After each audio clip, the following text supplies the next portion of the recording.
E agora a gente vai girar a chave, porque a Federação Espírita do Estado da Bahia está realizando o congresso com o tema O Espírita no Mundo, que começa hoje. Quem está lá, nesse momento, ao vivo, para falar sobre essa programação, é Cláudia Menezes, diretamente da Avenida Antônio Carlos Magalhães. Boa tarde, Cláudia. Já estou vendo que você está aí posicionada. Eu quero que você explique para a gente, Claudinha, o que vai acontecer, né? Está começando hoje, quero que você fale para a gente a programação.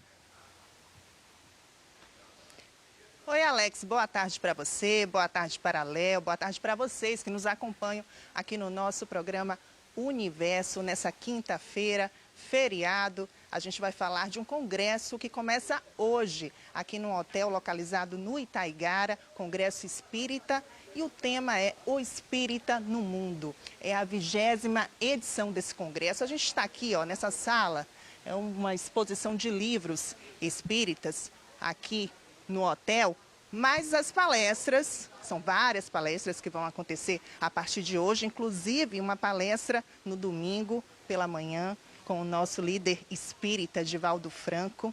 Ele vai dar essa palestra aqui no domingo, mas vão ter vários palestrantes, inclusive de todo o país aqui no Congresso. No Congresso, como eu disse, é a 20ª edição deste evento. E a gente vai conversar agora, eu vou conversar com André Luiz Peixinho. André, você é diretor da Federação Espírita da Bahia, né? Uma grande responsabilidade aqui, estar à frente desse congresso. Eu queria que você me falasse também para os nossos telespectadores, André, a importância, né, e o objetivo desse evento. Periodicamente, nós espíritas nos reunimos, usualmente no dia de finados em diante, mas não tem nenhuma questão sobre isso, para revermos o nosso projeto de trabalho no movimento espírita baiano.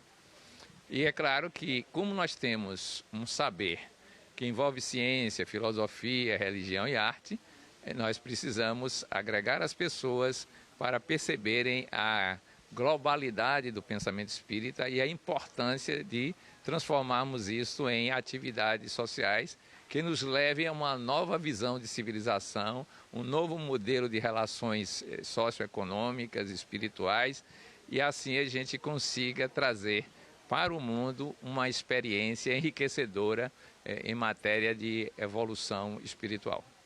Eu queria falar sobre o tema também, viu, André? O tema, olha, gente, André é médico, inclusive daqui a pouquinho a gente vai conversar até sobre a origem, né, do seu nome, que André Luiz é um espírito aí, que foi psicografado aí por Chico Xavier, né? Tem vários livros do espírito André Luiz, e eu sei que também teve uma consequência aí na escolha do seu nome, né, que é André Luiz também, só que André Luiz Peixinho, né, médico e diretor da Federação Espírita da Bahia. Eu queria falar sobre esse tema, o espírita no mundo. Se a gente tivesse que fazer uma reflexão hoje, né, nos dias atuais, qual seria? É que o mundo vive do materialismo. Na ciência, isso é muito frequente, comum. A filosofia, temos vários setores materialistas. A arte embarcou na canoa do materialismo de alguma sorte. E as próprias religiões têm um aspecto que está se tornando muito material. Isto é, tem uma concepção sobre o ser humano muito precária, porque imagina que tudo começa com a gestação e termina com a morte. Daí porque o nosso mundo vive uma onda de ações que são tipicamente centradas na ignorância do ser que se é. Ora, então nosso papel é superar o materialismo. Claro que vamos incluir as suas benesses, mas vamos transcender tudo isso pensando numa civilização centrada no ser, que é criação divina e que está em processo evolucionário para se manifestar. Então esse é o nosso projeto. Por que o espírita no mundo? Pelo fato simples de que nós precisamos levar uma mensagem que seja diferente do modelo que está posto aí, onde as pessoas estão atrás de propriedade privada, de exclusivamente longevidade, estão num estágio egocêntrico, desenvolvendo patologias como ansiedade, depressão, aumentando a taxa de suicídios, porque não vê significado quando o sofrimento chega. Nós temos então uma mensagem que é capaz de trazer novos rumos para a vida das pessoas, novo significado para as instituições e assim a gente construir algo que se aproxime muito mais do ideário de felicidade que todos almejamos. Agora falando sobre as palestras, né? Vão acontecer aí André, várias palestras aqui no Congresso. A gente está na 20ª edição desse evento. Então, assim, quais os temas que serão abordados nessas palestras, André? Nós temos 2 tipos de atividades, né? Um fórum, que vai trazer as proposições para o movimento espírita baiano, que nós estamos rotulando como as mega tendências de expansão, de difusão do pensamento espírita, de organização dos centros espíritas, e essa parte fica mais para quem está engajado, é líder, coisa parecida. Mas nós temos uma segunda parte, que é essa que temos painéis, não somente exposições, palestras integradas, em que nós vamos tratar do assunto da pessoa. Afinal, você sabe quem você é? Provavelmente você tem uma noção vaga. Eu sou espírito. Isso é muito pouco. Como é que a gente consegue se perceber essência que trabalha na existência e supera esse tipo de concepção centrada no corpo?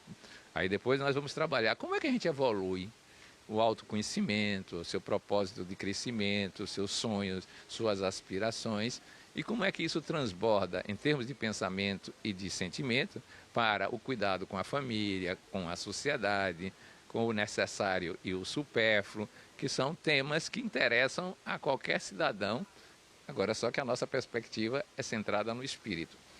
Por último, a gente vai trazer o sonho de uma comunidade baseada nos princípios espirituais e que naturalmente nós podemos encontrar uma referência no Evangelho. O Evangelho, no Atos dos Apóstolos, tem uma comunidade que é extremamente avançada em termos de relações humanas, de cuidados espirituais, e a gente se pergunta hoje, podemos copiar os primeiros cristãos? Agora sim, a gente está no feriado de finados. Na visão espírita, o que seria a morte? É o desvestir-se de um instrumento de manifestação no espaço-tempo euclidiano, falando em linguagem bem sofisticada. A morte é uma passagem. Passagem de quê? Do período do vestuário físico para um período de vestuário exclusivamente perispiritual. É nesse sentido que a gente vê a morte.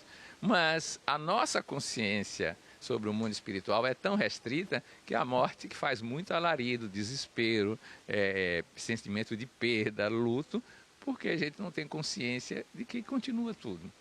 E continua em condições decorrentes do modo como nós vivemos.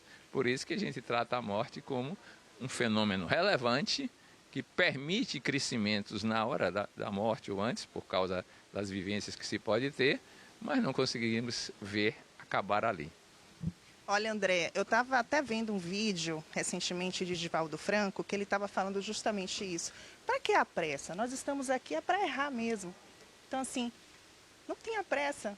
Erre e evolua, né? A gente às vezes tem aquela coisa assim, se eu errei, acabou tudo, não posso errar, se cobra demais. E ele estava falando porque realmente a vida espiritual é muito longa, né? E falando em Divaldo Franco, que é um líder espírita, né, aqui no país, ele dá palestras também em todo o mundo.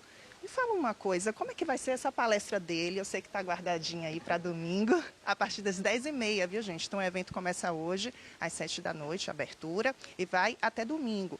E, a partir de 10h30 da manhã, tem a palestra de Divaldo Franco. Queria que você desse uma palhinha aí do que vai ser essa palestra. Ele concordou, às 10h30, em fazer uma entrevista. E a entrevista que nos interessa é como foi a evolução dele nessa encarnação. Como foi que ele viu os problemas do nível evolutivo em que ele se encontra e foi superando progressivamente. Então tem uma entrevista que é, de certa forma, rara, que é falar da sua própria subjetividade, seu próprio modelo de crescimento, suas estratégias de superação das problemáticas que todo ser humano enfrenta. Então ele vai ter um horário para isso. O segundo horário, ele vai fazer a palestra sobre o espírita no mundo. E aí ele tem subsídios, não sei se ele vai usar, porque aí só na hora que a gente sabe como ele vai falar, mas tem subsídios da psicografia dele, no qual o espírito Joana de Ângeles escreveu 2 mensagens muito interessantes para esta abordagem. Uma delas chama-se Os Novos Obreiros do Senhor, Labor em Equipe, que está no livro Após a Tempestade, foi escrito nos anos 70, para mostrar qual era o papel do espírita no mundo. Existe uma outra que é uma carta aos cristãos modernos, para lidar com os desafios da atualidade, da civilização como um todo e do próprio planeta. Então ele pode usar essas duas inspirações, mas a gente não define os conteúdos previamente, não temos como sabê-lo. É isso aí. Agora eu quero falar do acesso, né? Por exemplo, quem quer participar, ainda pode, Andréia? Como é que faz? Tem o site, né, da federação, né? Pode se inscrever pelo site. A essa altura, nós só reservamos alguns lugares para os chamados trabalhadores de última hora, né? Trabalhadores espíritas que estão por aí e que não se aperceberam da importância de estar, mas que agora podem fazê-lo, né?